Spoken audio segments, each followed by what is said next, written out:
Mr. Trudeau does the cable news circuit, while Poilievre pines for an election and Trump trolls Canada again. This is Now You Know. I'm Rob Snow. The answers you need from the people in the know. This is Now You Know with Rob Snow on News Radio. Parting words. Outgoing Prime Minister Justin Trudeau popped up on CNN yesterday. Trudeau was in Washington for the state funeral for former U.S. President Jimmy Carter. He sat down for a 10-minute interview with CNN's The Lead with Jake Tapper.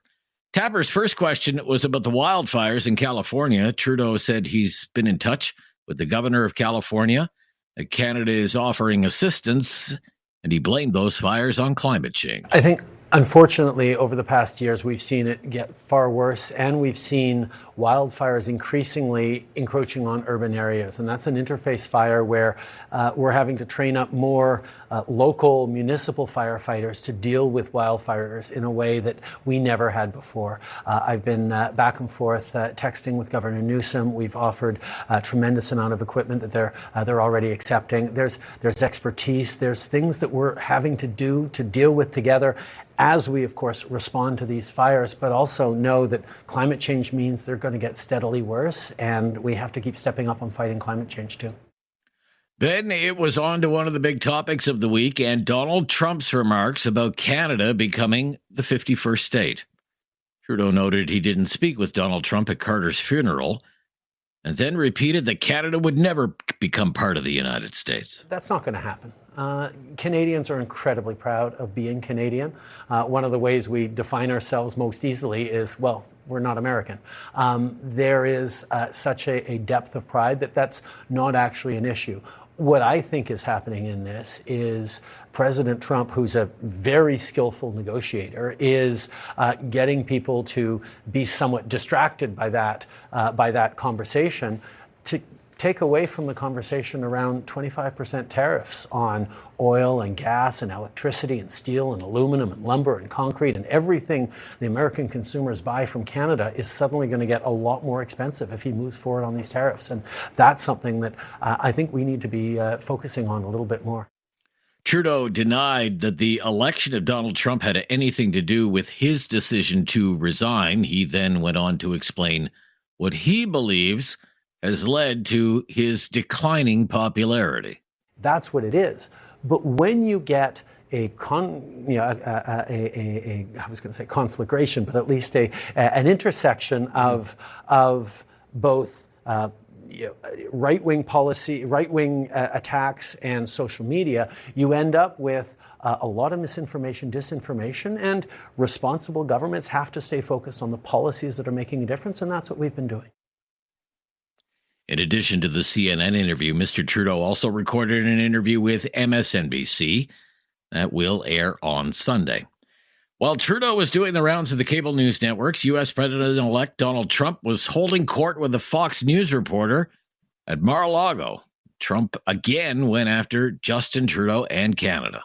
I think that there's, it was stated pretty strongly a couple of weeks ago about Canada, and people laughed, and now they're all saying, well, it's very interesting. And I say from the standpoint of the United States, we're subsidizing Canada $200 and $250 billion a year. We have massive deficits.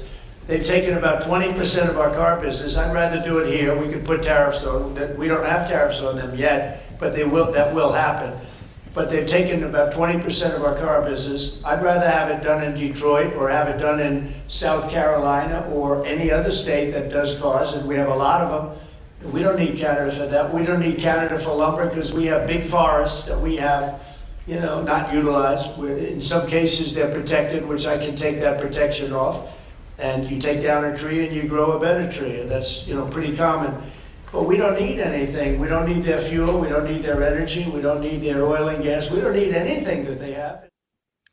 All of that was playing out south of the border. Back in Ottawa, Pierre Poilievre was giving us a glimpse of what some of the campaign messaging could be from the Conservative Party in the coming election. Trudeau may be gone, but whoever replaces him will be just like him. We have a lame duck prime minister, rejected and fired by his own caucus, unable to respond to threats from abroad or crises that he and his party caused after 9 years at home. And why did they get rid of him? Did Liberal MPs get rid of him because they disagree with his policies, doubling the housing cost? Did they say that all of a sudden they've changed their mind on quadrupling the carbon tax up to 61 cents a litre? Is it because they feel guilty over the hell they've unleashed in our streets? No. They say he's doing a great job. It's just that Canadians unfairly don't like him anymore. And that unpopularity threatens their power, paychecks, and pension. And so, right before an election, the Liberal MPs want to elect another Justin Trudeau who has a different face. They're all Justin Trudeau. Poilievre wants an election now and acts the tax election. And he was asked by a news reporter why he still thinks the carbon tax will be the ballot question in the coming election. It's ironic we have an American president who's threatening tariffs on Canada, and we have a Canadian government that is threatening even more devastating tariffs on Canada in the form of a carbon tax that will rise to 61 cents a litre. You know, the only person that would like the Canadian carbon tax to go to 61 cents a litre more than the NDP Liberals is President Trump, because he'll be on the phone with our trucking companies, our factories, our mines. He'll be saying, pick up your billions of dollars and move 50 kilometers south, create the jobs for Americans, and leave the carbon tax behind. The rules, meanwhile, for the Liberal leadership race have been set. Hopefuls will have to pay an entry fee of $350,000. We know one candidate who won't be part of the race, Melanie Joly, the Foreign Affairs Minister, saying she's not running in the Liberal leadership race. Candidates will have to announce their intention to run by January 23rd. Canadian citizens and permanent residents, 14 years of age and older, will be allowed to vote, and the winner will be announced on March 9th. I'm Rob Snow. This is Now You Know on News Radio.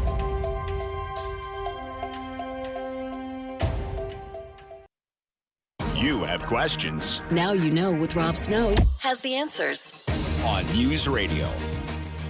Here with our expert in communications, crisis communications, political communications, branding, and leadership, Barry McLoughlin is the president of TLC, Transformational Leadership Consultants. He lectures at the Telfer School of Management at the University of Ottawa and at the MBA program at the Shannon School of Business at Cape Breton University.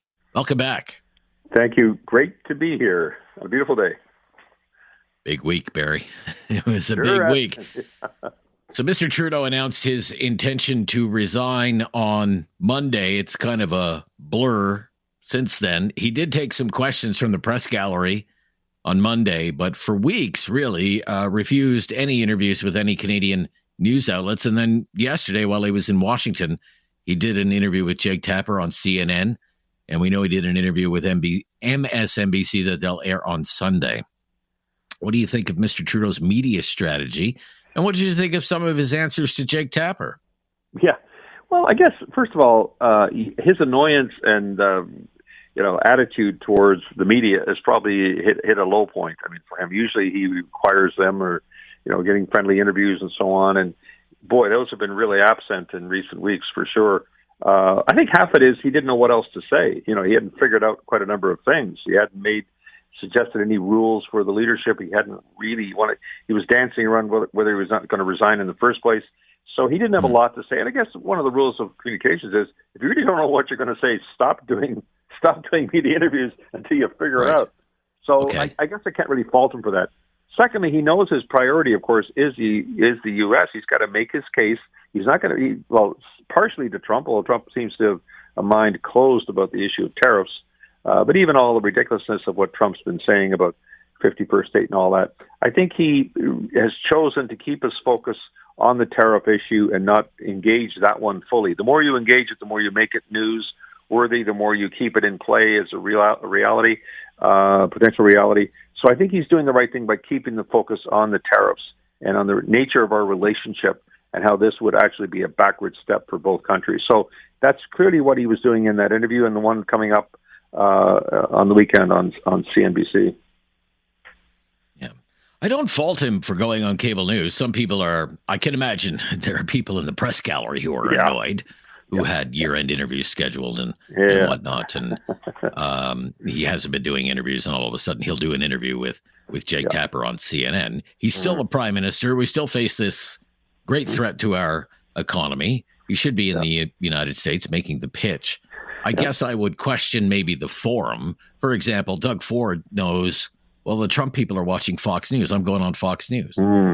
Danielle Smith knows that the Trump people are watching Fox News. I'll go on Fox News, or I'll go on Fox Business News. CNN, I don't know. MSNBC, I mean, what's been one of the big stories in the United States media landscape is the total collapse of MSNBC's ratings after the election. So I don't know how many people are actually going to see that Sunday interview with Mr. Trudeau, to be quite honest with you. But, of course, there he's picking Joe Biden's former press secretary, Jen Psaki. So, friendly interviews. He's doing friendly interviews there. That's all he's doing. Of course, at the funeral and all that, he has to be careful about that. But he didn't do any of the big networks. Of course, their big issue really is the fire and what's going on in Los Angeles. Right. But I guess in the end, yes, you could fault some of this. But he really has been somewhat overall absent at a very difficult time for Canada. I mean, this could well trigger a recession. And I know he's been lining up his ducks in a row for what's our countervailing taxes we're going to put on them. But I think that this has left a vacuum that the several of the premiers that you've mentioned have filled.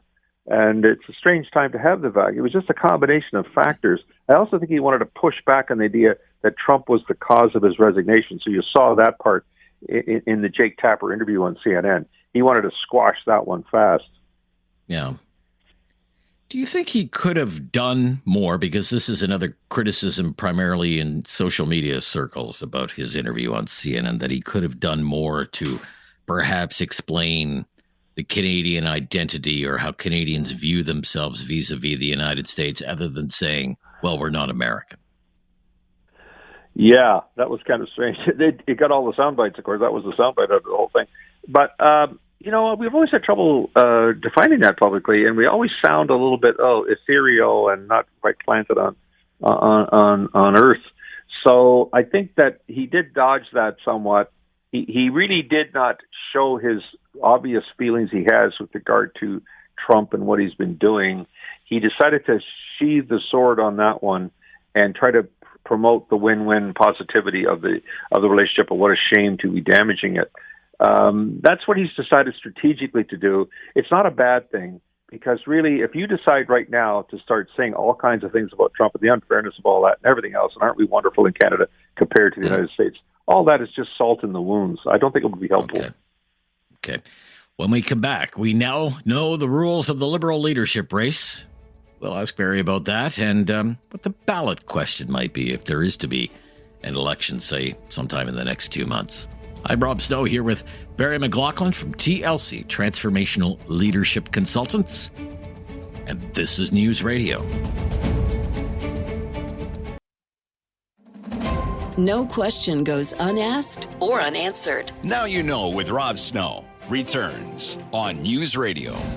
Back with Barry McLoughlin, the president of TLC, Transformational Leadership Consultants. The rules of the Liberal leadership race are out, Barry. It's a hefty $350,000 entry fee. The winner to be announced March 9th. Candidates have until January 23rd to declare. What do you think of the rules?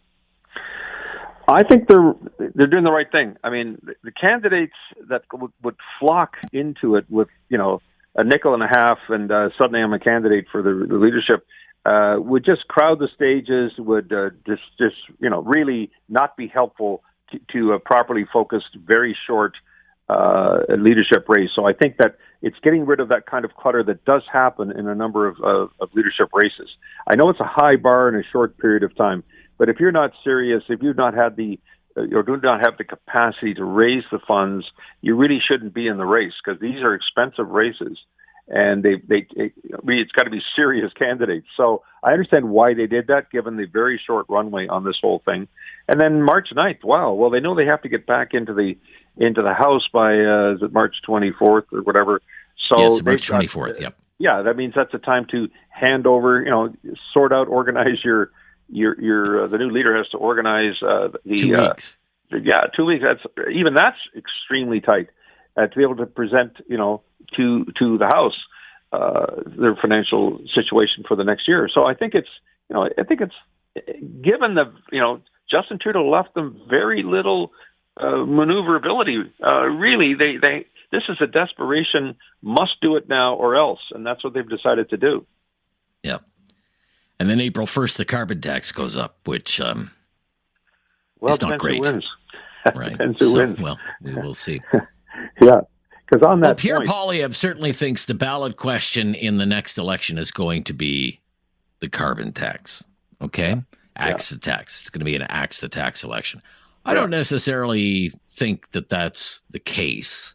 Carbon tax will be a factor, certainly. But I think the next election is going to be a referendum on the entirety of the Trudeau years. I think it's I think it's in the Liberals' best interest to have the next leader who has not been part of the Trudeau years. Yeah. That's right. I think but what do you think the ballot question will be? Well, the ballot question to me is change. When you have over 70% of the population wanting change, I would say the ballot question is, which candidate represents real change that will benefit me, my family, and my community? That is the winning ballot question.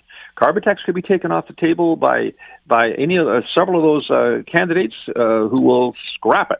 And then suddenly, what's he doing? He must make sure. This is why he tried to tag them all with the name, because he knows, maybe we'll get one that's going to stay with it. But I know, several will be dropping that. So I think that leaves a situation where it sounds like too narrow an issue.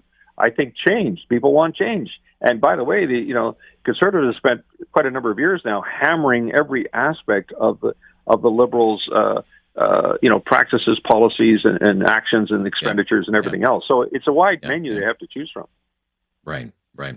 I mean, there is this thinking. Well, the ballot question is going to be who can best deal with Trump. But you think it's more broad than that? It's more change. Yes, I think the Trump thing is part of that. There's no question about it. And it's got to be part of it. And even for this leadership race, who's going to stand up to Trump, is an implicit question in a leadership race also, because it's right at the time of it.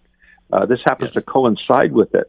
So it's become like top of mind fear, worry, concern, moving into a potential recession. Who's going to stand up, push back, and do the right thing? I think that's a leadership one. And it will also be part of the change initiative, I believe, a change ballot question in the actual election. Okay. Great to hear from you today. Thank Enjoy you the weekend. You too. That's Barry McLoughlin. He is the president of TLC, Transformational Leadership Consultants. Tom Korski is just ahead, the managing editor at Blacklock's Reporter. The latest breaking news is coming up. This is News Radio.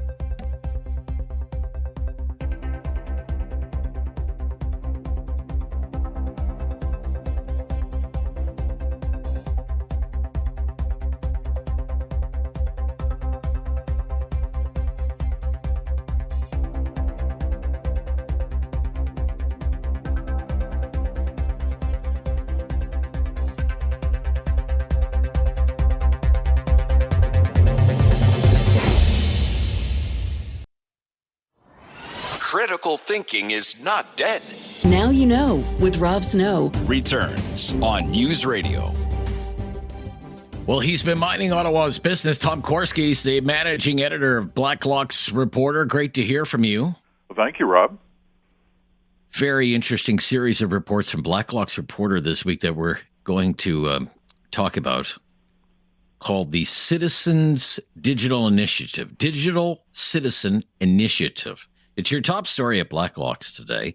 Headlined, paid $369,000 to silence critics. This was a fact-checking program launched in 2019 by then Minister for Democratic Institutions, Karina Gould. What was this all about? Well, it was, as you point out, a mother and apple pie program funded with $19 million over 4 years by MP Gould. And what was the point? They wanted an alert, informed citizenry, and they were going to fund various research projects to help people be better informed, they said, to counter disinformation they see on the internet. Interestingly enough, the Privy Council, top of the bureaucracy, their in-house research showed the Canadians say they already are capable of spotting baloney on the internet. They have a brain. Almost no one they interviewed in focus groups has ever said, I get up in the morning and I wish the government of Canada would tell me the difference between the truth and the fakery. What did the government do with this program? They went right down the rabbit hole, Rob. The program was used to fund research that, number one, had a clear partisan interest. At one point, they financed a polling by a foundation in Surrey, BC, to ask black Canadians whether they would vote Liberal. You can't do that. That's against the Accountability Act.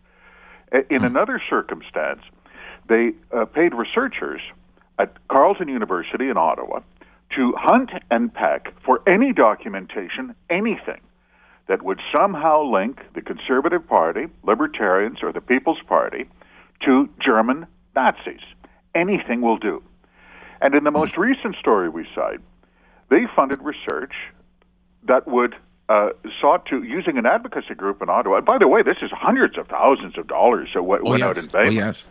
Yes. And they wanted to get out the message that questioning government authority was implicitly feeding into a disinformation narrative. Rob, we have said many times, if Stephen Harper was caught doing this, there would be people burning police cars. But the Liberal cabinet did it, and they almost got away with it. It encouraged media and the public to avoid questioning government advisories. Let me read you this quote, everyone, from Blacklocks today. A review drew on literature on social norms, which established that a very small number of dissenting voices, in some cases even just one, can weaken the power of a normative belief. For this reason, we made a central part of our messaging the idea that any response to misinformation or disinformation, including very low-risk examples such as asking a question, could have a significant impact. Goodness gracious. It's rather dystopian, actually. No, Joseph Stalin could have written that research project. And that's your money. The partisan interest was obvious. And so I think, my 2 cents, I think Cabinet tried to do indirectly through academic researchers what they could not do directly. Of course you can't have a government program that tells everyone to stop asking questions about government programs. That would be insane. So they got some of their little contractor buddies to do it for them. Unbelievable. Yeah. And also took this information that they gathered from their contractors and then gave it to influencers so that they could promote campaigns, right? 50 government-friendly campaigns. They wouldn't name them. Yeah. They would not name those people. Okay. Let's move along. This is very interesting as well. The Federal Historic Sites and Monuments Board has cited 8 Catholic charities. What for? Well, they were complicit in cultural genocide, quote, end of quote, Rob. This is part of a program that goes back 6 years. And it was a direction from Cabinet, goes back to 2019. And they wanted to have the Historic Sites and Monuments Board, which has been around for a century, to begin reviewing thousands, and I mean literally thousands, of historical designations from the perspective of settler, colonial, feminism, etc., that whole thing. Yeah. And these are not ancient historical designations for the 8 charities. These just happened 40, 50 years ago. Jesuit fathers setting up schools in Regina. You know, these are old Catholic charities that Sisters of Charity, for example. Yeah. Exactly. I mean, in 18th, 19th century Canada, that was the social safety net, was the church. Yes. And they have now cited all these 8 charities as being implicated in cultural genocide. What did they say? The original historical tributes to these charities, I quote them, did not include a critical consideration of their relationship with Indigenous peoples. End of quote. Rob, this has been going red hot. Everyone knows it. And it is not clear when it will end, but it must end eventually because you can only chew your own tail so long, and that's where we are. Right, yes. But we are going to take, say, the social mores of today and now apply it to, for example, the work that the Grey Nuns were doing, or the Sisters of Charity in Ottawa, or the Sisters of Charity of St. Vincent de Paul in Halifax, and we're going to apply today's thinking on our relationship with Indigenous people and reconciliation and the record on residential school. We're going to apply that to what was happening in Canada 300 years ago. Absolutely. Rob, do you know how berserk this crazy got? Parks Canada wanted to do a revised treatment of Anne of Green Gables in Prince Edward Island. They literally came up with a management plan where they could going after Lucy Maud now. They're going after Lucy Maud. It lacked Black, Indigenous, and people of color representation. Anne of Green Gables, 1908, Prince Edward Island, the whitest place on earth. Yeah. Okay.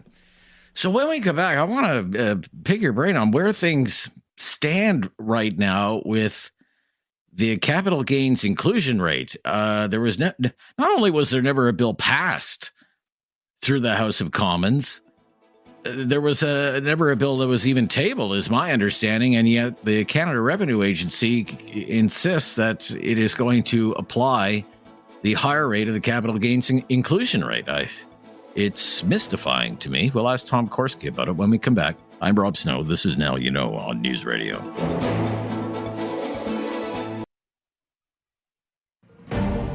Now You Know with Rob Snow continues on News Radio. With Tom Korski, the managing editor at Blacklock's Reporter. The capital gains inclusion rate, the government of the day, the Liberal government, minority government, planned to increase the capital gains inclusion rate. But a bill was never tabled, let alone passed through the House of Commons. The Canada Revenue Agency says it is still going to apply the higher rate of capital gains. How can that be? That's an excellent question. They did say they will start charging interest on unpaid tax. It was a huge increase, over $17 billion. And they say, well, Cabinet, under long-standing tradition, Cabinet announced its intention to do that, and it was going to be retroactive anyway. So we think we're going to start applying it right now. There's a couple of problems with that. One of the problems is Parliament is about to die. It's called dissolution. Yes. It's a legal term. When Parliament is dissolved, that is not prorogation, suspension, dissolution is called an election. When an election is called, everything is dead, everything. Clean sweep. And so if the capital gains tax bill has not been introduced or passed before an election is called, then it is done. And yet, we cannot get a straight answer from the Canada Revenue Agency, but it is on the record. This is from the parliamentary law clerk. This is the lawyer for the House of Commons. Okay. And in a similar case, 3 years ago, he said, your only recourse as a taxpayer is to go to tax court. You're going to have to hire a tax lawyer, $500 an hour, and you're going to have to go to tax court to challenge Canada Revenue Agency's enforcement of a program under legislation that was never introduced. How crazy is that? Yeah, that is kind of crazy. But it's Ottawa. There's lots of crazy going on. For example, way, Rob, I don't want to. Yes. Speaking of crazy, literally a notice, just as we were speaking, from the Department of Transport. You know those famous $5,000 electrical vehicle rebates? Yes. Done. Okay. They've just said effective April 1st, no more. That's a huge reversal in a program. No reason given, except for, as we saw through data, it didn't work. Vast majority of car buyers don't want an electric. So you can see this is what happens after 9.5 years. You know that parliaments get tired, governments get confused and sloppy, and that's what's happening left, right, and center. Very interesting. So we know millions of visas are expiring. For example, student visas are expiring. The government expects that many of the international students will just leave voluntarily. We'll see how that goes. But given the pending expiration of so many visas, there were concerns that there could be an increase in refugee claims. Okay, my student visa has expired. I'm supposed to leave the country. But one way I could stay in the country is I make an asylum claim. What's been happening? That's exactly what happened. There I was. No kidding. No kidding. Who saw that coming? Everybody, except for the cabinet. Right. So I came in here on a student permit to take a cake decorating course at Conestoga College in Kitchener, Ontario.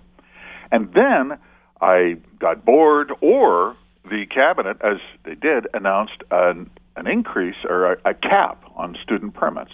Maybe I couldn't get a renewal. So now I think I will claim political persecution in my home country and file a refugee claim that will take 2 or 3 years to wind its way through the system. They saw a spike in students who claimed refugee status almost immediately after Cabinet announced limitations on new student permits. Foreign students are now 10% last year, 10% of refugee claimants. In the words of the immigration minister himself, that is not the sign of a healthy system. No kidding. Yeah, 340 people a week, international students, who came here as students, not because they were persecuted individuals fleeing civil war, political persecution, or persecution because of their gender or religion or whatever. They came here to study. And now that their student visas are expiring, I'm a refugee. I'm going to claim refugee status. Because, as you say, the backlog being what the backlog is, and then if I lose, I can always appeal, and it's a years-long process. Very quickly, news about our Governor General and her big spending ways. What's the latest? Well, she had to go to Paris to see the Paralympics last August. Course. Who wouldn't? Yes. Hotel charges, nearly $37,000. $37,000, wow. It's only money. It's only money. They say you can't buy happiness, but you can buy a $37,000 hotel room in Paris, France, Rob. For 4 days. Wow, that is been quite the trip. Very good. Okay, thank you. We'll speak soon, Tom. Take care. Bye-bye. Tom Korski, Blacklock's reporter. He's the managing editor there, minding Ottawa's business. Aren't you glad somebody is? I'm Rob Snow. This is Now You Know. This is News Radio. Now You Know with Rob Snow continues on News Radio. Here with David Smith, Auto Friday. We made it, David. We made it. It is Friday. Just 1 week, right? It's only been 1 week. It flew by, though. That's one thing when you're really busy, and we have been busy this week covering so much news this week with the Trudeau resignation and this shotgun liberal leadership race that they're about to have. I mean, before I knew it, it was Friday, and that's great. I love Fridays. It means the Friday free-for-all talkback hour is just ahead, coming up right after the news of the top of the hour. So we're wide open on topics. We don't come up with the topics on the Friday free-for-all, though we do have some in mind. If things slow down on our phone lines a little bit, we'll introduce a topic or two. David, Canadian politics is quite prevalent these days on American television. Yeah, it sure is. I think our American friends are really getting sort of a crash course in Canuck politics this week. That's it's not often those two worlds intersect quite as much as they have been of late. So we've got Jesse Waters on the old Fox News there. He's a bit of a character, this Jesse Waters guy. Let me just replay this clip so everybody knows who we're talking about. Canada. At first I wanted it, and I tried to divide it into 2 states. Mm-hmm. And then I realized we'd be adding Montana, basically, for the Republicans, and electorally like a Texas for the Democrats. Mm-hmm. And I don't like that. But the fact that they don't want us to take them over makes me want to invade. I want to quench my imperialist thirst. So that's Jesse Waters, the Fox News personality. He's been having kind of a field day with this 51st state stuff. So on his program, Jesse Waters, Fox News, they've got a man on the street correspondent. His name is Johnny. So they shipped Johnny up to Toronto to see how Canadians feel about this whole 51st state business. And I don't know if it went the way that they thought it would go. Take a listen to this. Are Canadians ready to become Americans? Are they ready to be taken over? We shipped Johnny up north to find out. Congratulations, you're about to become an American, eh? No, I'm not going to become an American. I don't think so, eh? I don't see us joining America, no. No? No, I don't. Really? Yeah, really. I'm going to make him an offer he can't refuse. Haven't you always wanted to become an American? No. Of course not. I'm a proud Canadian. You're about to become a proud American, 51st state. No, I don't think so. I probably won't even visit America while Trump is president. Bye-bye. Wave goodbye. All right, fine. How much you want? You can't buy me. Name a price. 2 million, 3 million, 4 billion, what is it? I don't think Canadians can be bought. Oh, you can't buy us. Everybody's got a price. No. There's not enough money in the world. Wow. All right. You guys are playing hard to get. I'm going to do it whether the women like it or not. What do you have against America? Love it. It's a beautiful country. So come on over. But we have Gord Lightfoot. We have Lori Lightfoot. Who's Lori Lightfoot? Trump says he wants you guys. What are you going to do about it? Come for us, buddy.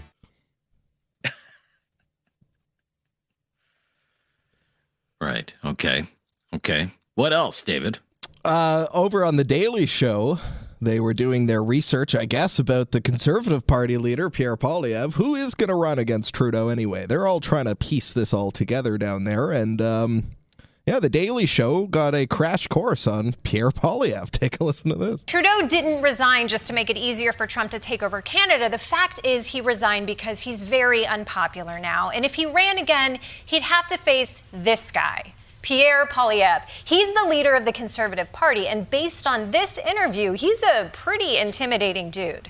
On the topic, I mean, in terms of your sort of strategy currently, you're obviously taking the populist pathway. What does that mean? Well, appealing to people's more emotional levels, I would guess. I mean, certainly you tap. A lot of people would say that you're simply taking a page out of the Donald Trump book. Like which people would say that? Well, I'm sure a great many Canadians, but. Like who? I don't know who, but... Well, you're the one who asked the question, so you must know somebody. God damn, that's a power move. I haven't seen someone dominated like this since I watched Baby Girl.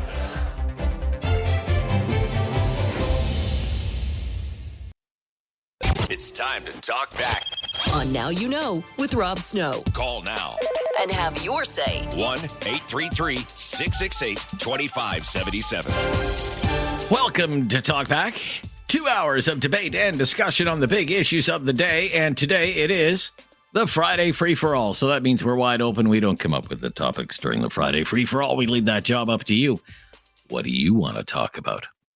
If you want to talk about something that's been in the news, there's certainly no shortage of material to work with. If you want to talk about something that you think should be in the news, you feel free to raise that here. Whatever your issue, your topic happens to be within reason, we're usually good to go. We will just follow your lead. 1-833-668-2577. 1-833-668-2577. What a week. What a week. What a week in news. I mean, I guess it wasn't a total shock that Mr. Trudeau announced that he intends to resign. I mean, he basically had about 2/3 of his caucus say, it's time for you to go, Mr. Trudeau. So it's time for him to go. But it is still history making when that time comes and a prime minister announces they're leaving. And for Mr. Trudeau, that time finally arrived on Monday. And Mr. Trudeau announced he'll depart the scene after his successor is chosen. And now we know more about the rules for the Liberal leadership contest. It ain't cheap. $350,000 just to put your name on the ballot. that is sure to narrow things down, I think. And potential candidates have just 2 weeks to say whether they're in or out. Melanie Joly today said she's out. So you have 2 weeks to decide, and you have to have $350,000 to be in the race. And just to highlight how little runway Justin Trudeau is giving his replacement, the winner is going to be announced March 9th. And then 2.5 weeks later, prorogation ends and the House of Commons will be back in action. And if Jagmeet Singh is really serious this time, he will have qualified for his pension by then, after all. The Liberals will likely fall on a confidence vote just days later and will be into an election campaign. And 8 days after the House of Commons is back, the carbon tax goes up. So not exactly what I would call the winning conditions for the lucky new Liberal leader and the person who will become prime minister. But we've spent a lot of time this week talking about Trudeau, talking about the Liberal Party, talking about potential replacements for Trudeau, the legacy of Mr. Trudeau. If you have anything to add to the conversation or haven't shared your opinion yet, we welcome your opinions on the matter. It is going to be, trust me, a very interesting few months in Canadian politics. So 1-833-668-2577 to have your say on that. One of the big stories as well this week that we covered, Donald Trump and everything he's been saying about Canada and the 51st state and his whining and moaning and complaining about the trade deficit in the United States vis-a-vis Canada, his threat to use economic force to make us bend to his will and become the 51st state. You had a lot of opinions on that this week. If you want to add anything more, do so today. He talked about that again yesterday. Talked again about the cars that are made in Canada. I'd rather see those cars built in Detroit, he said. He also talked about oil and gas. We don't need their oil and gas, he said. We don't need their oil and gas. So I would ask to the listeners in Alberta, what do you think about that? 97% of the oil that Canada produces is exported to the United States, 97%. I know in 2023, Alberta was shipping 3.3 million barrels a day of oil to the United States. Premier Smith says it's even more than that now. And coupled with gas exports, you're talking total energy exports just from Alberta to the United States, $133 billion worth. And yesterday, Donald Trump said, we don't need that. We don't need that. Don't need your oil and gas. Don't need your cars. Don't need your lumber. Said all of that yesterday. And he also said tariffs are coming.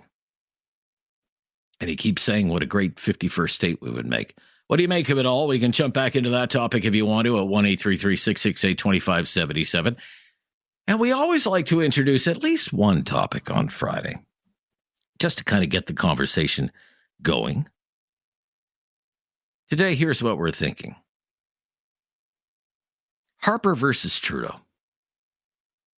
Who was the better prime minister? Harper or Trudeau? What would you say?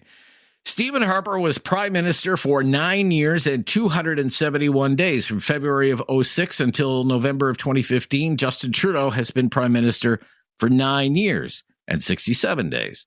November of 2015 until the present day, and he'll be prime minister for at least another couple of months. When you think about it, their time in office has more similarities than you may imagine. They both led 3 governments, 2 minority governments, 1 majority government. They both led during a time of crisis. Of course, Stephen Harper had to deal with the global financial crisis of 2008-09. Trudeau had to deal with the pandemic. They both had their fair share of scandals.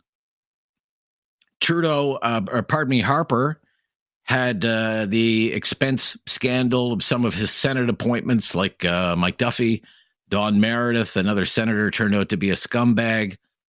So he had expense scandals. He had robocalls. Dean Del Mastro. I'll never forget the picture of him in leg irons. Maxine Bernier and the biker girlfriend. G8 spending scandal. Fake lakes and expensive gazebos in the Muskokas. Sending a Coast Guard plane to fetch Peter MacKay from an exclusive fishing lodge. I remember that. So Harper had his share of scandals, and certainly so did Trudeau. Agacon, SNC-Lavalin, We Charity, Blackface, ArriveCan, Green Slush Fund, probably forgetting a few. So they both had scandals. They both prorogued to avoid a confidence vote that they would have lost. Harper in 2008, and of course Trudeau just did that. But both were prime minister for just shy of a decade. So think about it. These are the two people who have led this country for pretty much the last 20 years. One a conservative, the other a liberal. Who was the better prime minister? What would you say? And why would you say that? I'd be very interested in knowing your answers. 1-833-668-2577. But it's the Friday free-for-all, so we'll just follow your lead. Your calls are next on News Radio.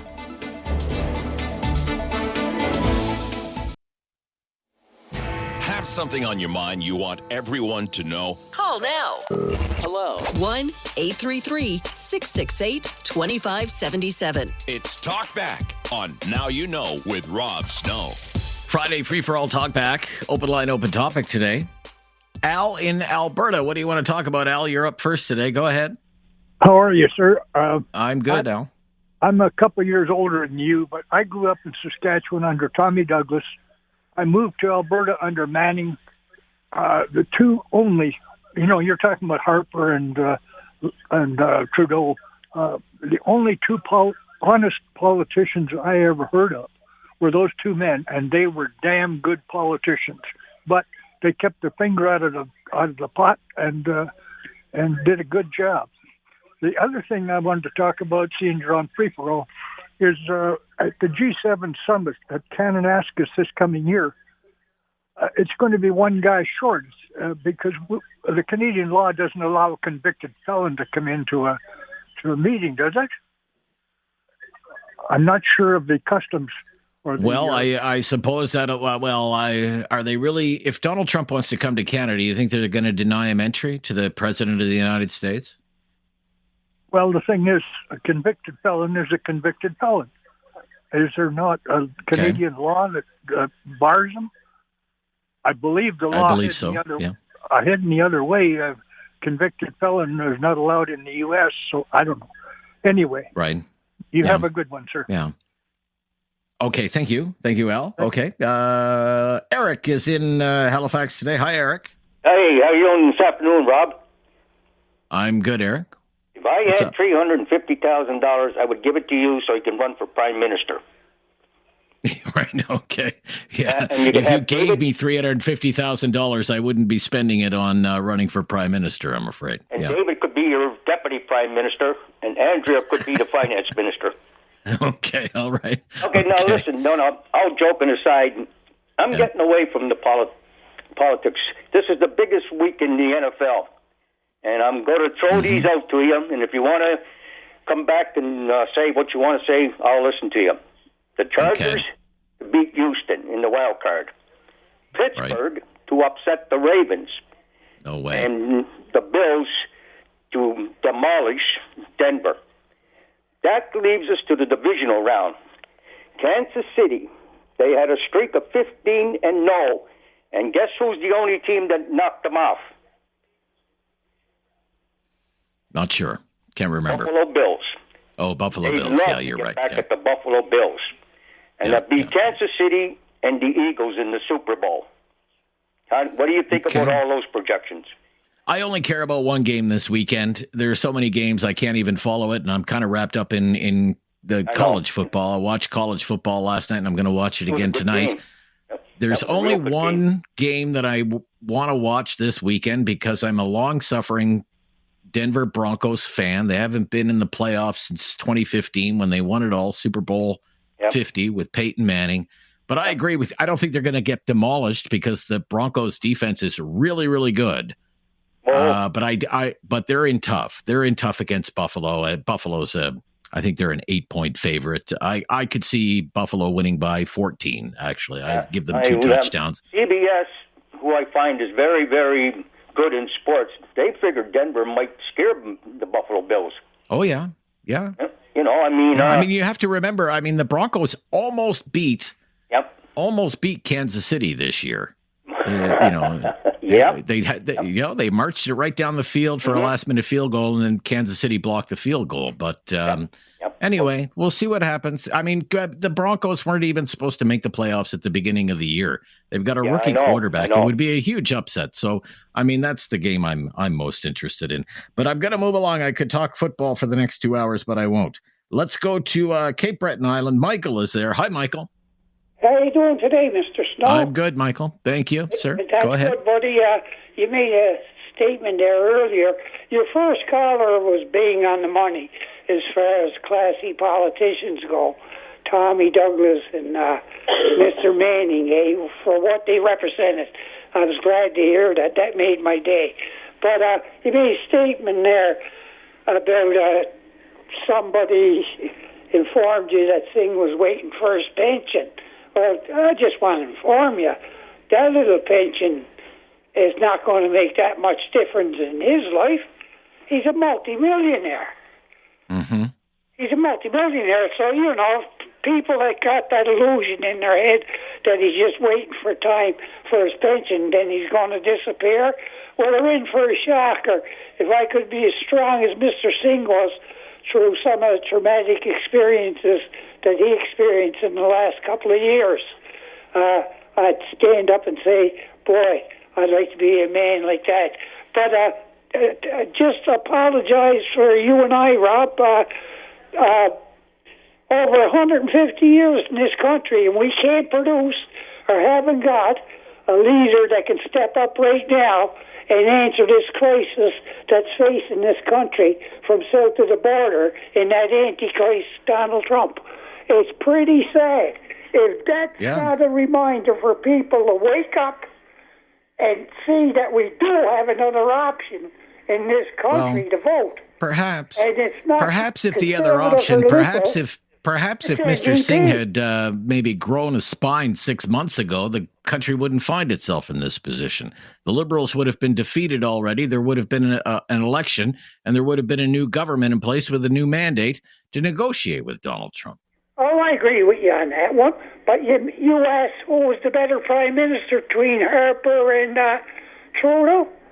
Yeah. Just go look at the war memorials from the men and women of our army that give their life up in Afghanistan, and that's an easy question to answer.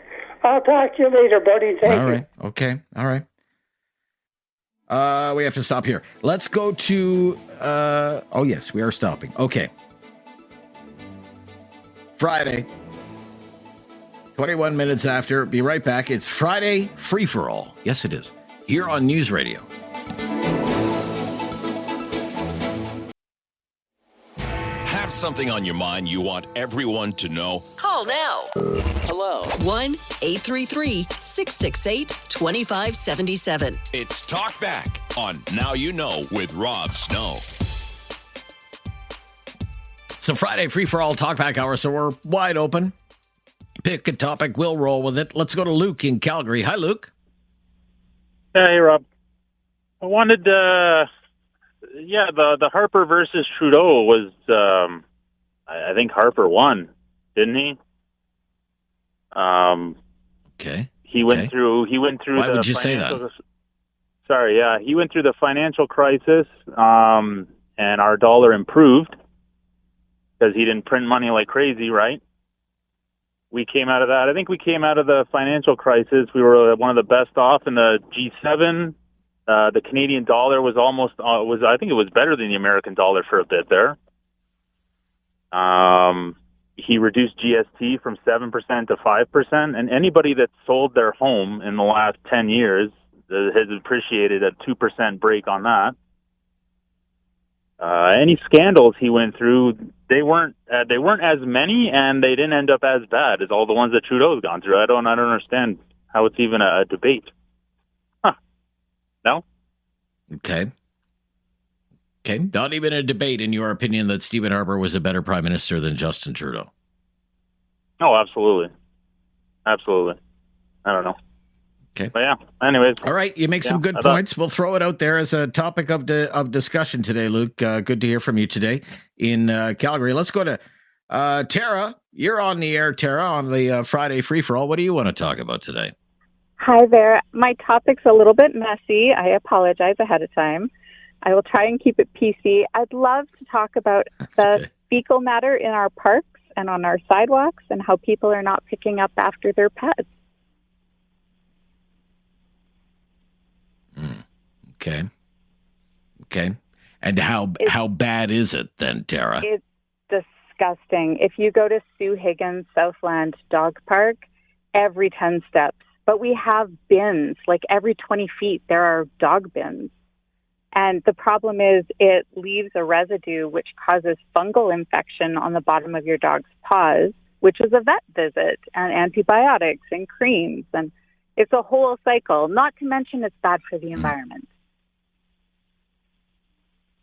But I think citizens, not to mention, it's just if you're not doing it, you're just being lazy and you're not being neighborly. True. But they assume that the city of Calgary Parks cleans up those areas. And that's not the case. It's up to the citizens because we've been gifted those spaces. Okay. All right. Yes. Pick up after your pooch, everyone. Please. Stoop. Yes. Stoop and scoop. It's not that difficult. And people like Tara and your fellow residents in Calgary will appreciate it and thank you for it. Okay, Tara, you've had your say. Thank you so much. We will stop here. It is the Friday Free for All Talkback Hour. It's been very busy all week. There's so much to talk about. It's been very busy in the news. But if you want to talk about something like Tara that is kind of not a big news story, but an issue nonetheless, we'd love to hear from you at 1-833-668-2577. 1-833-668-2577. More of your calls right after the latest breaking news. You're on News Radio.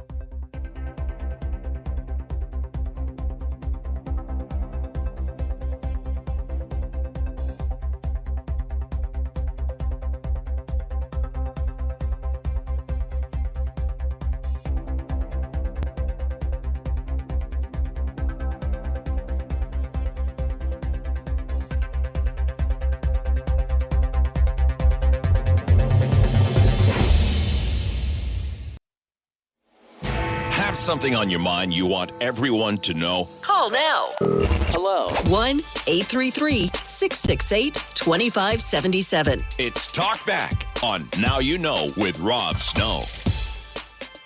Friday Free for All Talkback. Let's go to Rick in Dartmouth. You're on the air, Rick. What's on your mind today, Rick? Hey, Rob, thanks. Look, I had an idea. Now, it's not an idea that I want Canada to follow, but it would counteract, I think, the hyperbole of U.S. President-elect Trump regarding taking over Canada and doing economic damage to us, and that would be to say, "Oh, you're going to do that? Oh, well, we need other trading partners, so we're going to apply to join BRICS." And for people that don't know, BRICS is the equivalent of the G7, only it has Brazil, Russia, India, China, South Africa, and a few other countries as an economic union. And I think that would put Trump in his place, because the last thing he'd ever want would be for Canada to do that. And I'm not suggesting we do it in terms of trying to join them. I'm just saying that all our politicians have to do is say that we're going to do that. Just a little thinking outside the box. That's all. All right. Okay. All right. Okay. It's an idea. I guess that's out there. He's promising to impose tariffs on those BRIC countries as well, because he fears that they're moving away from the U.S. dollar as the world's reserve currency. So there could be blowback for that. Correct. As well. Right. Yeah. Okay. All right. Thank you, Rick. Let's go to Russ in High River, Alberta. Hi there, Russ. What's on your mind, Russ? Oh, you were talking about Harper versus Trudeau. Who is the better prime minister? What it was. Which Trudeau are we talking about now? The older one or the newer? Younger Trudeau. The younger Trudeau. Oh, of course. Good. Yeah. Okay. Well, they're both. The older one's a little better than the younger one. The younger one is.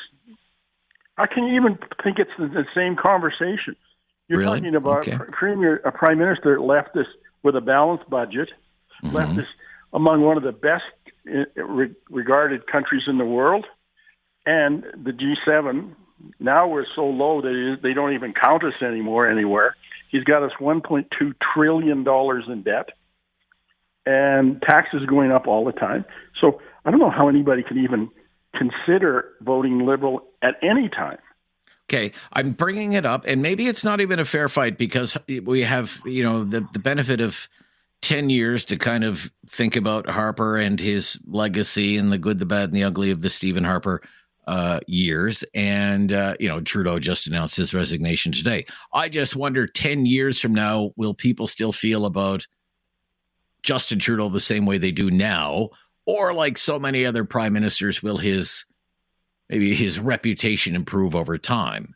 They're all hated at the end of their time in office. People hated Brian Mulroney. They couldn't stand the sight of Brian Mulroney. And when he passed last year, he was feted as one of the greatest prime ministers we've ever had. Yeah, but you always vet a dead guy. You never say nothing negative about a dead guy. Let's face it. Look at the one in the U.S. that just passed away. He was a terrible president.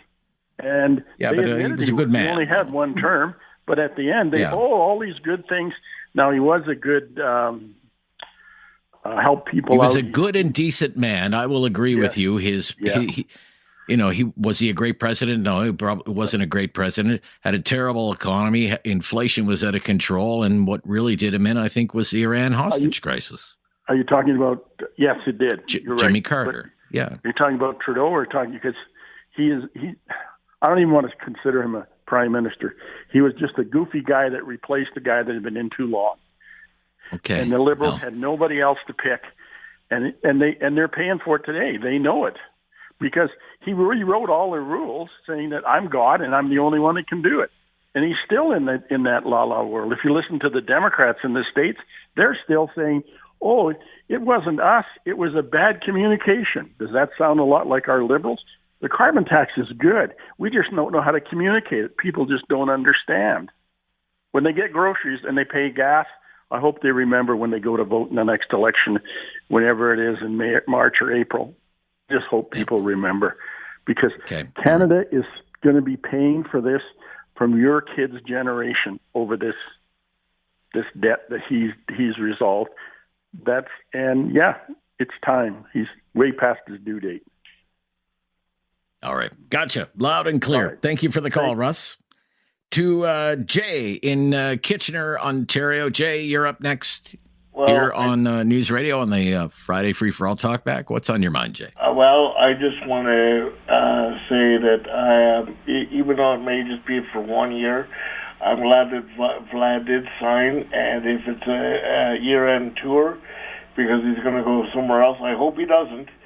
I'm just grateful that baseball can help me take my mind off of like the fires, election, everything else that I can't control, and put my mind to something else like baseball and the Super Bowl. So you're talking about the signing that was announced yesterday by the Toronto Blue Jays. They've signed Vladimir Guerrero Jr. to a 1 year, $28.5 million deal. My gosh. It's good to be him. Yeah. And I'm kind of hoping that he will sign, renew next year, like later this year. But if he doesn't and it turns out to be a farewell tour, well, he served us well. Okay. Thank you. Good to hear from you. All the best. Bye-bye. We will stop here and we'll get some more calls on the air. It is the Friday Free-for-All Talkback Hour. I'm Rob Snow. Join the discussion. Lead the discussion if you want to. That's how we roll on a Friday. This is News Radio. Have something on your mind you want everyone to know? Call now. Hello. 1-833-668-2577. It's Talkback on Now You Know with Rob Snow. Friday Free for All Talkback, wide open on topics. Open line, open topic. John in Calgary. What's on your mind today, John? What do you want to talk about? Rob, thanks for having me on. I'm a conservative voter by nature. I've got 2 points for you.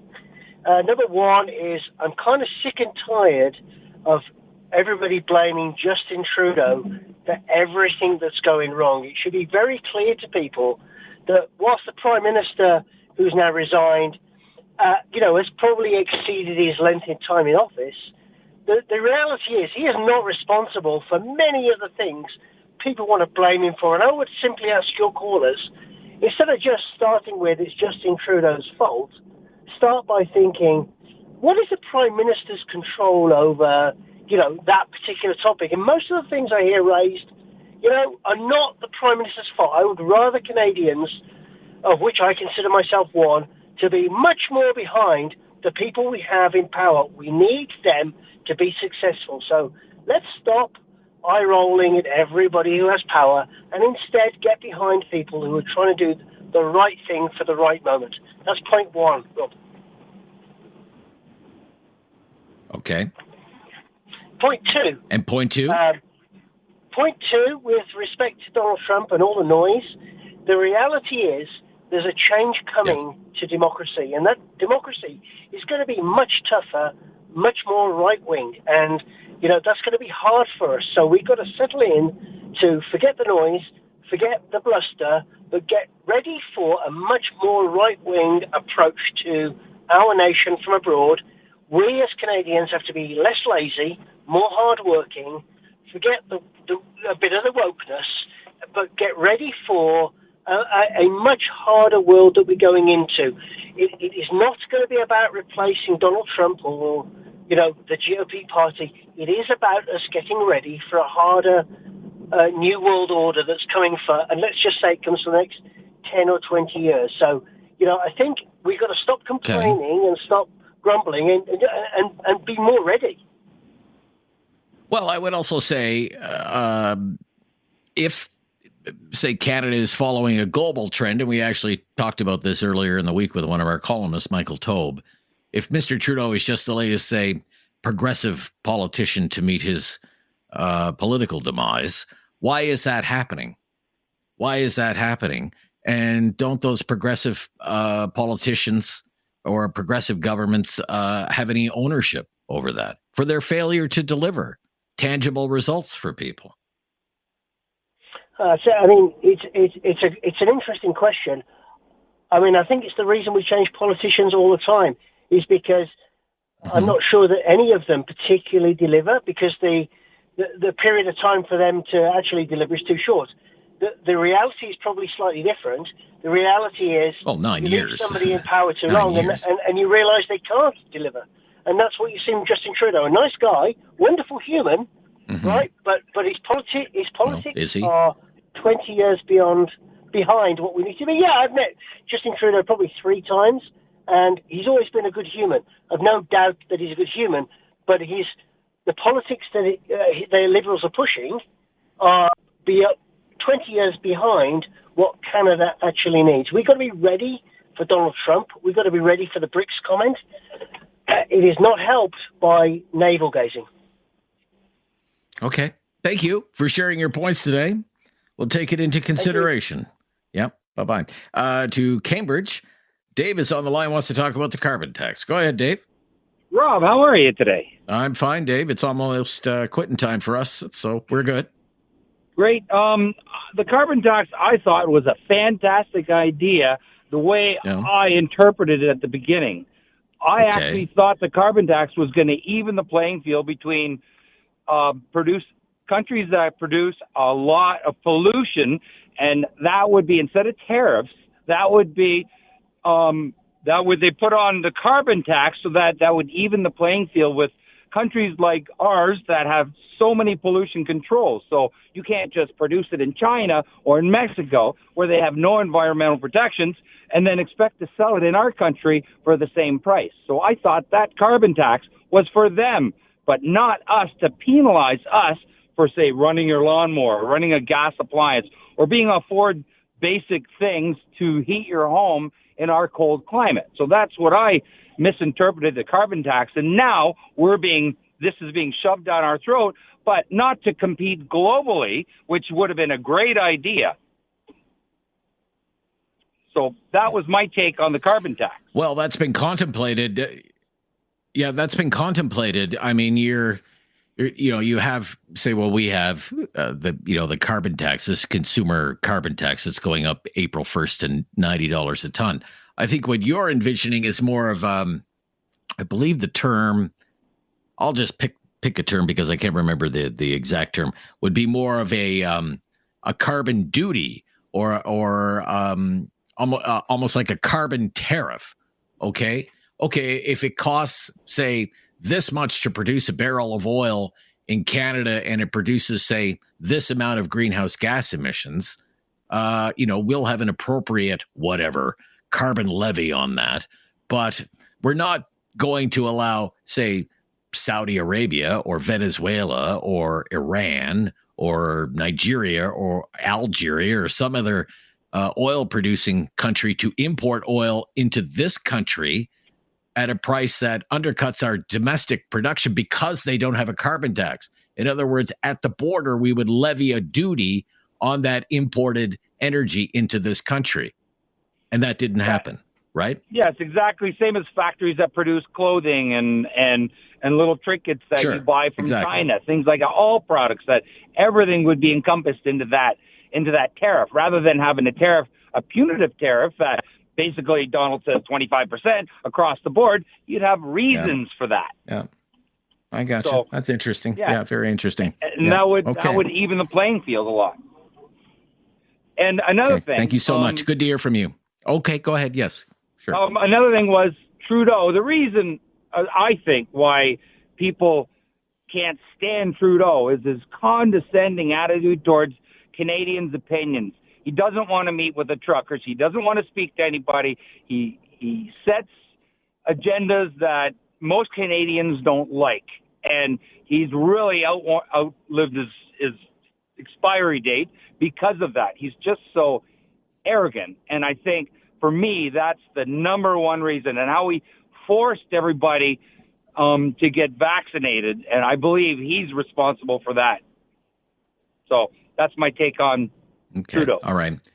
I think just in the last week, even with his news, thank you for your call, with his news conference on Monday, and then again with his interview with Jake Tapper on CNN, there's just an incredible lack of either ownership or self-awareness. But we've come to see that from Mr. Trudeau over the last near decade. Okay. It's always somebody else's fault. I'm Rob Snow. It's the Friday Free For All Talkback. You're on News Radio.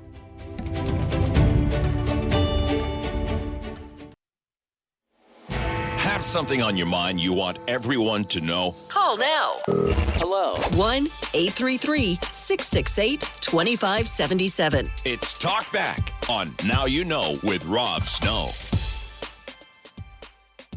Time for a couple of more calls here in the first hour of the Friday Free-For-All. Remember, there's a second whole hour of the Friday Free-For-All, so if we don't get you on in the first hour, we will get you on in the second hour right after the news. To Lethbridge, Sean, you're on the air. What's on your mind today, Sean? Go ahead. Hi. I just wanted to let everybody know my wife was vaccine injured. We had a mix of AstraZeneca and Pfizer, my entire family. And she was accepted into the federal government's vaccine injury program. And she's on her 9th caseworker. They've spent over $30 million in administration fees to give out just over $2 million to help people like my wife who almost died. There were 5 of us that got that mix. My mother-in-law got sick last year. In June 16th, she had an oncology appointment, October 28th. Her skull basically dissolved, and she was dead by October 16th, 12th. And my son is still not able to go to school. They're still trying to figure out what's going on with him at Children's Hospital in Calgary. He has gastrointestinal issues. They figure it was the linings there. We have 8 linings that this RNA vaccine got in, and all the manufacturers said absolutely don't mix. So we sued. And we're suing. We're back in court on January 28th. In Alberta, if you've been injured, you can join the lawsuit. We turned it into a class action. We're trying to get status. We're suing Trudeau, Dina Hinshaw. We're also suing PAMS, and we're suing for criminal assault. I got blood clots. My mother-in-law died. My wife has no short-term memory, has facial paralysis. has to be on medications that we have to pay for out of pocket. We get no support. Okay. All of our treatments, we get no support. And we lost our farm. We lost our businesses. God bless the oil patch for taking me in. But we couldn't get a bank to touch us to get into a new home. We had to do that cash. And this government, like your $19 million program you talked about before, it's the same thing.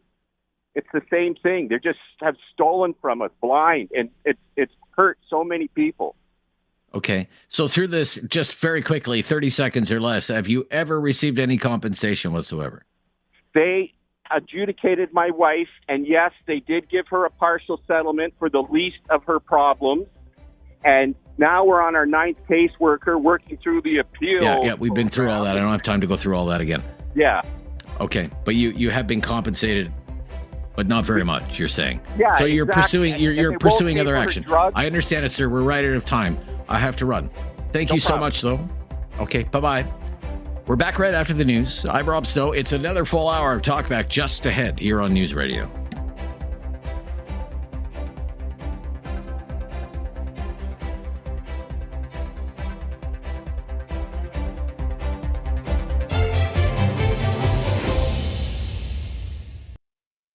It's time to talk back. On Now You Know with Rob Snow. Call now. And have your say. 1-833-668-2577. It's our final hour of Talkback for this week. It's the Friday free-for-all, so we follow your lead at 1-833-668-2577. Right back to it. Abel up next on the line from Calgary. Hi there, Abel. Hey, Rob. Hi. Hi, how you What's doing? on your mind? I'm good. Thank you, sir. Good. Yeah, I'm just, I wanted to talk about the Trudeau resignation and also our government for the last 10 years. So I'm born and raised in Calgary. When I saw Trudeau run for office in 2015, I thought this guy is ignorant beyond belief, naive maybe, and just head in the clouds. So I thought, and then I saw Trump run in 2016, and at the time I lived in the States, and I thought I didn't like this guy at all. I thought he was a buffoon, but I also thought he was there for publicity. And as time went on, I realized, that's the tipping point of politics in North America. That's when everything really changed. And from that point on, we've had nothing but disdain for every single leader in power. And I think it's become more of a publicity show than anything. In past years with former prime ministers and presidents. And as we saw Trudeau's government come into power and all his cabinet come into power, the incompetence became more and more apparent. And then the fruits of that incompetence are shown now at the end of 9 years with the problems we have in Canada. And I heard one of your previous callers talk about not blaming Trudeau for everything, which I agree with. But there's not a lot of his actions you can say that really benefited the country. So in light of what's been happening over the last however many months with Trudeau's resignation, I would like to know if you think that there should be a better mechanism from removing Prime Minister from office, and if you think the parliamentary system is really working in Canada, considering what's happened over the last 9 years. Yeah, I don't know. I mean, do we really need democratic reform in Canada? Is there something seriously wrong with the Westminster parliamentary system that we have right now? We do have a mechanism to remove a prime minister, especially in a minority government context, when the government could fall at any time, right? A confidence vote? Is that what you're referring to? Confidence vote, yeah, confidence vote. Yeah, and then the prime minister has the ability to prorogue parliament to avoid that, so that mechanism is essentially defeated in any capacity. Right. Okay. So Mr. Harper did that as well, but. Yeah. Okay. Go ahead. Yeah. Yeah. I mean, we can compare the circumstances of the two, and I'm not excusing Harper's, but I just like to think, if this government had gone on for another 5 years, I mean, the average housing cost in Calgary was under $500,000 prior to 2020. It's now $800,000 for a detached home.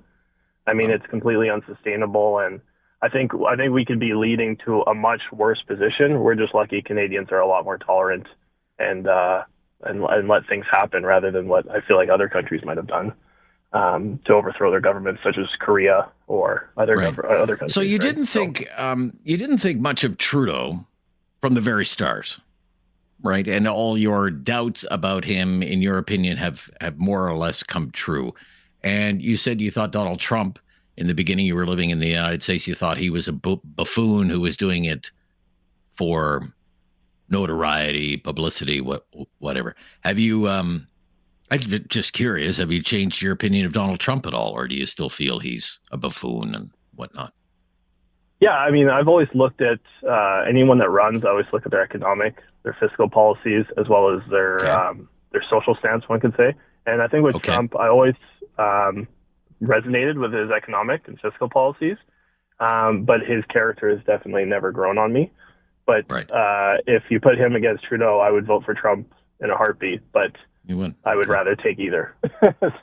You'd rather have a better choice. Okay, I hear you. Okay, thank you. Yeah. Thank you for your call, Abel. Great to hear from you. Interesting. Danny up next. Hi, Danny. You're on the air. What's on your mind today? Hey, Rob. I just wanted to I'll say something about the tariffs. Sure. So it's basically currently just a threat. Like we have gone all in mostly, including premiers like Doug Ford.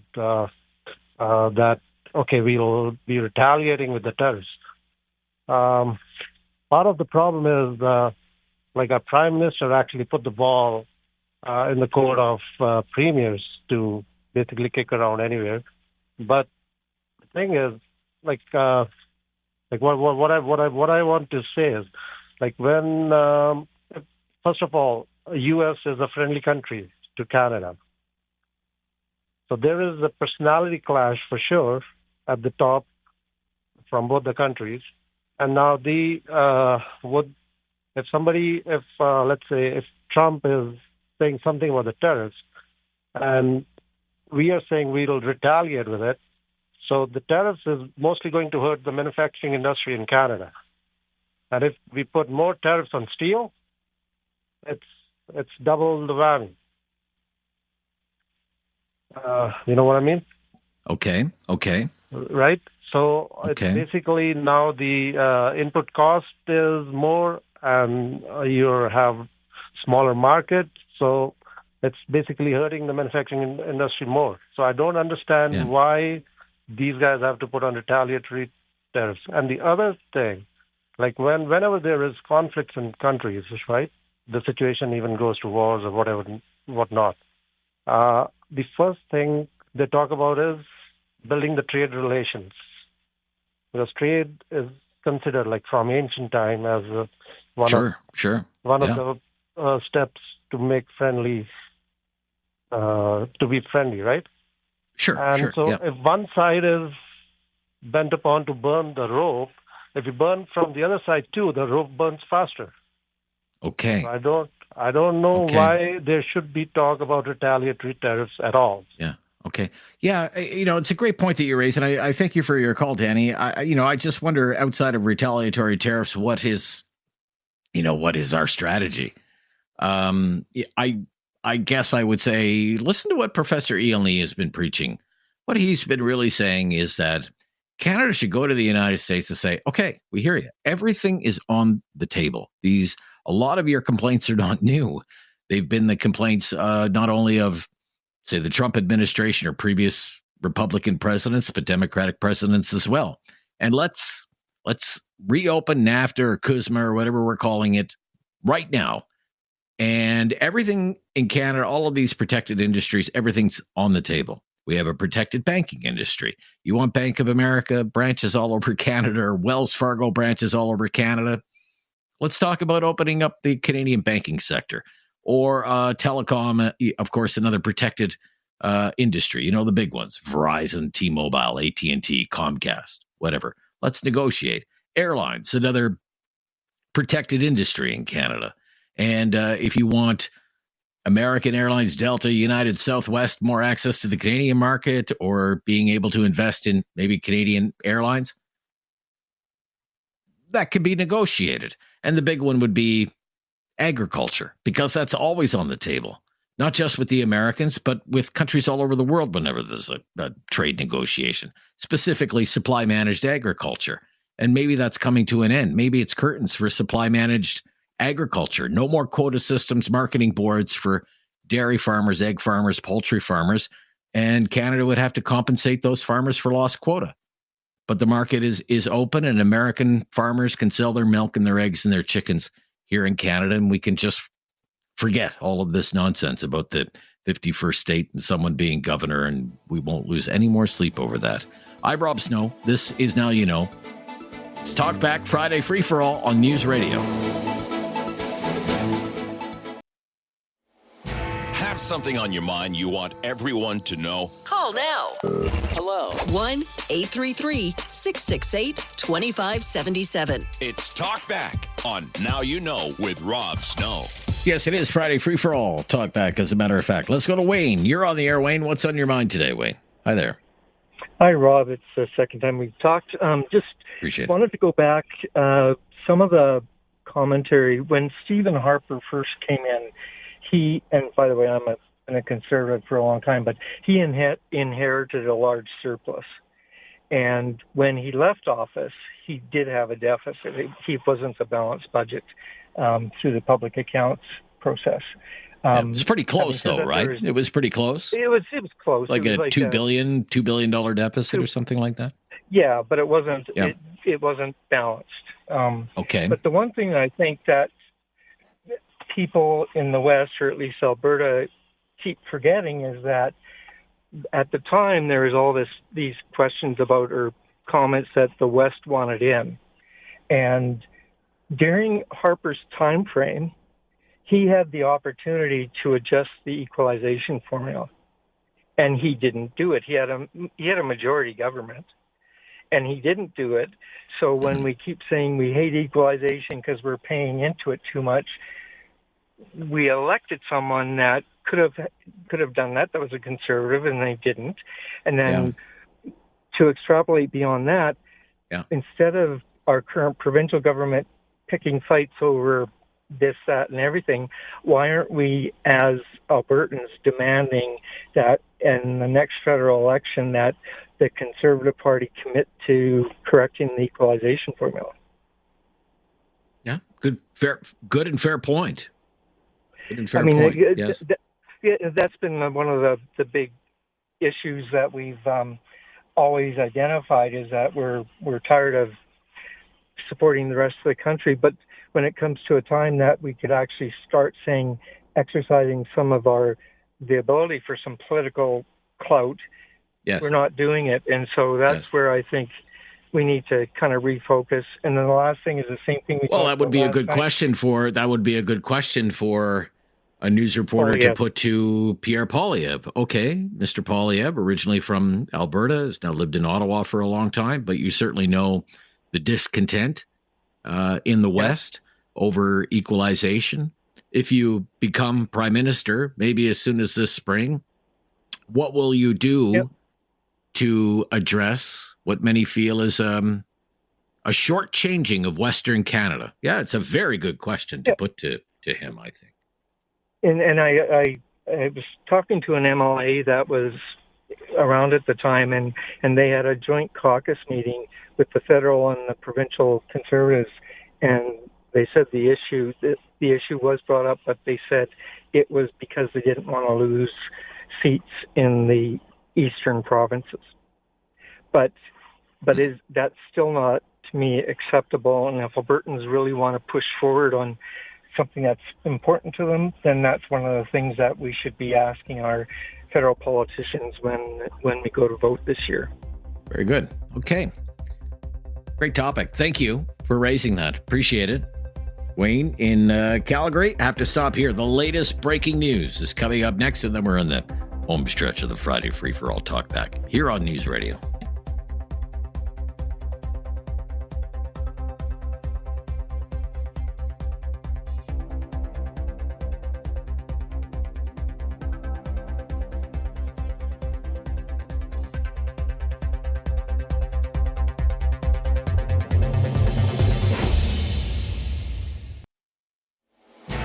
Something on your mind you want everyone to know? Call now. Hello. 1-833-668-2577. It's Talkback on Now You Know with Rob Snow. And down the stretch they come for the Friday Free-for-All Talkback. Your last chance to have at us for this week. It's been a very busy week. It has been so busy that David's going fishing. You're actually going fishing. Yeah. You're going ice fishing. Canadians do that, Rob. One of the things that makes us Canadian. I know they do that. I know they do that. I've never done that myself. Never been ice fishing? I don't do it a whole lot. I'm not super into it. I have a good friend who's very into it, so I'm going out to his ice shack on the Ottawa River tomorrow. But I'm reminded of, it was Jay from Kitchener who called us, I think, in the last hour. And he was talking about how he's been getting really into Blue Jays baseball to kind of take his mind off of the state of the world, the wildfires, the geopolitical uncertainty. So that's what I'm doing. I'm going to turn the phone off. Disconnect, decompress, and just go sit on the ice for 8 hours. I'm always just kind of wondering, ice fishing is like a big thing where I am, Dave. Yeah. There's a guy down the road from me. He has this ice fishing hut. You could live in it all winter. Oh, yeah. I am sure you could. Oh, yeah. Like vinyl siding, storm windows. He's got I noticed when I drove by there the other day, it's not out on the ice just yet, but he's got a Starlink thing on the roof. Wood stove. Yeah. You know, it's quite the thing. They get very elaborate. They take it they take it quite seriously. Yeah. Yeah. So what are you going to catch? I will be targeting pike and walleye, and hopefully get some walleye because they are the best freshwater fish you can eat, in my opinion. So if kind of wondered, Ali, it is a big thing here, and last year we had a very mild winter, pretty easy winter. So the lake was just the conditions were not ideal for putting the ice huts out on the lake. So last year was kind of a washout.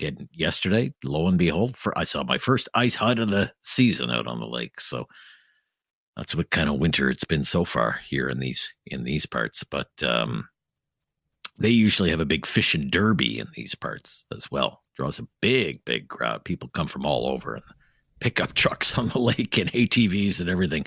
It's really quite the sight. But I've always wondered if, like, you're sitting around there, it's kind of cool. Like, is it about fishing or drinking? Be honest with me. Oh, well, I think the two go hand in hand. A little bit of column A, a little bit of column B. Yeah, it's better together. These things are better enjoyed together. Okay. All right. Well, look, you have a good time doing that. I intend to. Thank you. Okay. Yeah, David's going ice fishing. Ice fishing. Okay. Colin in Calgary. Thanks for calling. Thanks for waiting. You're on the air, Colin. What's on your mind today? Hey, Rob. Thank you for taking my call. I love your show. I listen all the time. Thank you. Appreciate that. There's plenty going on currently that I could rant about, but since it's your Friday free-for-all, I am going to just talk about kind of energy in general and the whole concept of the global push to eliminate fossil fuels. Right. There are nearly 100,000 Canadians that live completely disconnected from any sort of electrical grid. Some of which are dealing with minus 40-degree winters. I mean, try telling them to survive without diesel generators, right? Oh yeah, okay, okay. So I thought you meant people who chose to live off grid, but you're talking about people in remote communities. I'm talking about people in northern Canada that there's no infrastructure for them to operate off of any sort of grid, right? Thing. Yeah. And this push for completely eliminating fossil fuels is kind of ridiculous, right? So, I mean, if we want to talk about pragmatic solutions to climate change, our only solution really is nuclear power. Okay. And I mean, if we want to actually address carbon dioxide output in the atmosphere, we should really be investing more so into carbon capture technology. The problem with carbon capture technology is it requires a lot of electricity, right? And the only way we can get that electricity without, putting out more carbon dioxide into the atmosphere is nuclear power, right? So I think, I think ultimately my point is Canada should be investing more into carbon capture and nuclear power. I guess one of the things that I'll be watching for in the years to come, because I know the Ontario government under Doug Ford thinks it's the next big thing, is these SMRs. Small modular reactors. Yes, exactly. Right. And I think they should be, slapping those down like around every single like natural gas plant, any sort of like. I think we should be putting them in as much places as we can. I think there's been like a lot of fear mongering from like nuclear power, right? I mean, situations like Chernobyl, I mean, it is not. Right? You do have to do something with the waste. Well, that's the thing, is that there's also technology for the waste, like fast breeder reactors that can deal with nuclear waste, right? I mean, in theory, nuclear waste is essentially just unspent nuclear fuel, like, and there is technology that can use that waste. So can we build so can we build the disposal site in your neighborhood? Honestly, like I wouldn't be concerned. No. Yeah. Okay. I don't know. As opposed to the waste that comes from coal, and the poisoning of groundwater, and the poisoning of groundwater that comes from lithium fracking. Like, these are questions that people bring up, right? Like nuclear. Yeah. Like my point is, like, pragmatically, we need to think about like using like as much as we have, and just thinking one-sidedly, and thinking like, oh, we're going to just focus on wind or solar. Where do we get the steel to produce wind and solar? Like steel, like our only solution to producing steel right now is anthracite coal. Right? How do we forge anthracite coal? Or I mean, how do we forge steel without anthracite coal? I mean, there are ways of doing it, but the other ways that we forge steel require an immense amount of electricity. So where do we get that electricity from? Right. Burning coal or burning natural gas, right? Okay. Yeah, I got you. We're kind of going in circles here now. All right. Yeah. Well, thank you for taking my call. No, you're welcome. SMRs, and carbon capture and storage. Gotcha. Very interesting. Thank you so much. Energy Revolution. We'll be right back. I'm Rob Snow. It's now, it's Talkback, Friday Free For All. Time to fit you in before the top of the hour. Love to hear from you today. This is News Radio.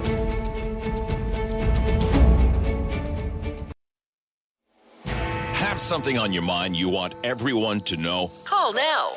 Hello. 1-833-668-2577. It's Talkback on Now You Know with Rob Snow. John, you're up next on the Friday Free For All Talkback. Go ahead, John.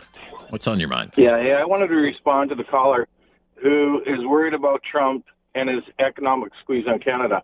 Well, the way I look at it, I think all of this is by the East and the left wing's design. We have little options left. We're getting what we had asked for with an ever-shrinking economy under the Liberals. We could be a world powerhouse if we had built the projects over the last 25 years that were proposed, but we're stuck with the USA trade because this is what Liberals designed. Like, Germany was here begging for our LNGs. Japan wants our LNGs, but Quebec wanted nothing to do with having natural gas go through their province. Well, you know what? This is what you get when you stifle economic growth. We could be a powerhouse, and to address the environmental side, you even talk about it. We all know that if LNGs replace coal-fired energy, the greenhouse gases would go down. So it's an asinine argument that the left wing and the environmentalists have. So as an Albertan, I look at it and I say, okay, Trump wants to come over here and pull us his way. You know what? We've been under the boot of the Laurentians and Eastern Canada for 100 and some years. I don't know. I'd think real hard about if Trump invited Alberta and Saskatchewan, but Alberta to join them. You know what? It'd be a hard choice for me. I think I'd leave. It'd be a hard choice for you, really? Really? It really would. You would give up on Canada just like that? You would give up on Canada just like that? Not just like that. No. Not just like that. Misrepresent that. The East and the Laurentians have... Quebec is no friend to Alberta. They want nothing to do with us. I understand that, sir. Our oil money. And that's a fact. Look backwards. This is what the East and the Laurentians have done to Alberta and the West for years and years. Hey, we just want to get along. We never put up a fuss for years. But when Trudeau got in and says, well, not only do we want your money, you can't earn it the way you've been earning it for years. Now you got to stop it. And thousands of people lost their jobs in Alberta in 2014. I've seen it with my own eyes. And, and I heard it from liberal politicians. Well, there's janitors' jobs and truck driver jobs. Even though they were doing very well in energy, and the world wants our energy, and our energy is clean. Even coal can be scrubbed clean, so there's nothing in it. I don't know about that. But no one wants to look at that. I don't know. I grew up in coal mining country, sir. I don't really buy this whole clean coal business. I think that's scrub it. Yes, there is particulates in it without a doubt, but there are technologies to scrub it clean. It all comes out of a smokestack. All you do is you take the particulates out and the pollution out before anything gets to the environment. So there are ways of doing it, but no one was going to look at that. But anyway, I guess what I would say is nobody asked for 25% tariffs from the Trump administration. Nobody asked to to have fair enough. The United States, our greatest friend, our greatest ally. Let me finish. You've had your say. Let me finish. Let me finish. Let me finish, please, John. Okay. They're our best friend. They're our ally. It's a great trading relationship, and now it's turned hostile under this president who is promising to use economic force to basically bend us into submission. Yeah, but okay, you call it hostile, maybe from where you're sitting. What would you call it? I think he said yesterday, David, cue up the part. Let me finish, John. John, if you're not, stop interrupting me, please. Stop interrupting me, please. John, Mr. Trump said yesterday that he has no use for Canadian energy, including the oil and gas that comes from Alberta, the $133 billion worth of oil and gas that comes from Alberta. Great point. No use for it. Great point. So if we, at the request of Japan and at the request of Germany, had said, yeah, we can supply your energy needs, where do you think that would have gone? But, hey, you talk about the aggression from Trump. I look at it and I say that's exactly what Eastern Canada has been doing to Alberta for all my adult life. So I see the same sort of thing. And maybe you're now tasting it from a bully. Well, we've had an Eastern Canada bully for years. That's how a lot of Albertans look at it. Whether you like what this message is or not, that's what a lot of Albertans view Eastern Canada. All right. We'll have to wrap it up there, John. Very lively debate. You call back anytime. Thank you. Bye-bye. All right. We'll wrap it up with, I think we'll take Bill's call when we come back, though, Bill, if you just hang on tight there. I'm Rob Snow. It's Talkback. This is News Radio. Have something on your mind you want everyone to know? Call now. Hello. 1-833-668-2577. It's Talkback on Now You Know with Rob Snow. It sure is. Just a few minutes left, but time to take Bill's call. Hello, Bill. How are you doing? I'm good, Bill. What's on your mind? Well, I've been a Trudeau hater. I hated his dad back in the 80s when he handcuffed Alberta. Okay. And we have a clown running our country, the largest corporate company in all of Canada, and you got somebody that is running that's ran kindergarten and did some acting. I think anybody that runs for prime minister should have a minimum of 10 years business experience before they run for run a corporation like we have here, and they've hammered Alberta every way they can. His dad, and he has done it too. I compare Trudeau to a clown on a parade route where the clown is handing out candy and peanuts and stuff, and he was handing out millions of dollars just the same way as that, and he is a clown. I guess one thing I could say is that maybe, I don't know if anybody is, I haven't heard anybody say anything about the net worth of Justin Trudeau from the time he started. He had about $10 million. Now he's worth $97 million US. I don't know. Where do you get that number? How do you know that number? It's right. You just Google it. It's right there. Oh, it's Google it. Well, you read it on the internet. It must be true then. I don't know. I mean, where do people come up with these numbers? I don't know where people come up with these numbers. The only good thing about that is maybe the Canadian pension plans better hire his financial advisor to if they get. Well, I don't know. I don't know about that figure. I don't know where that figure comes from or what goes into that figure, the makeup of his financial portfolio. I don't know. He was a wealthy man already. I mean, there's no secret about that, right? And we won't have to pass the hat for him after he's gone. And if he was a man, he'd forgo his pension, but that'll never happen. Yeah, I don't think so. But under the reforms made by Prime Minister Harper, his pension will not be as much as it once was, because even Stephen Harper cut his own pension. I don't know if you remember that. I don't remember that. Yeah. Anyway, Stephen Harper made reforms to the pension plan for the Prime Minister and other MPs. And in the case of Prime Minister Harper, I mean, personally, it was, if you, I guess, amortize it out, it was millions and millions of dollars for Mr. Harper over the years that he cut because he didn't think it set a good example.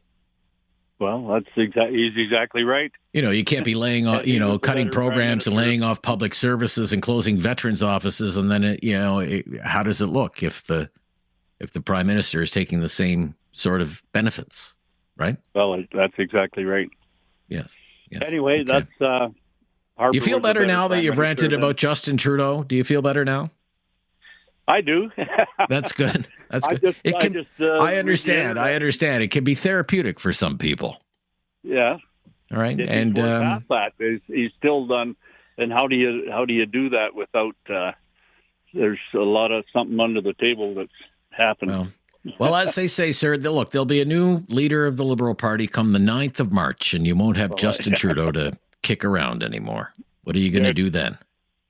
Well, I'll tell you, I took my Canadian flag down when Trudeau went in the last time, and I'll put it back up when he goes out, along with my Alberta flag. You should never have taken it down you should never have taken it down in the first place. All right, Bill, you've had your say.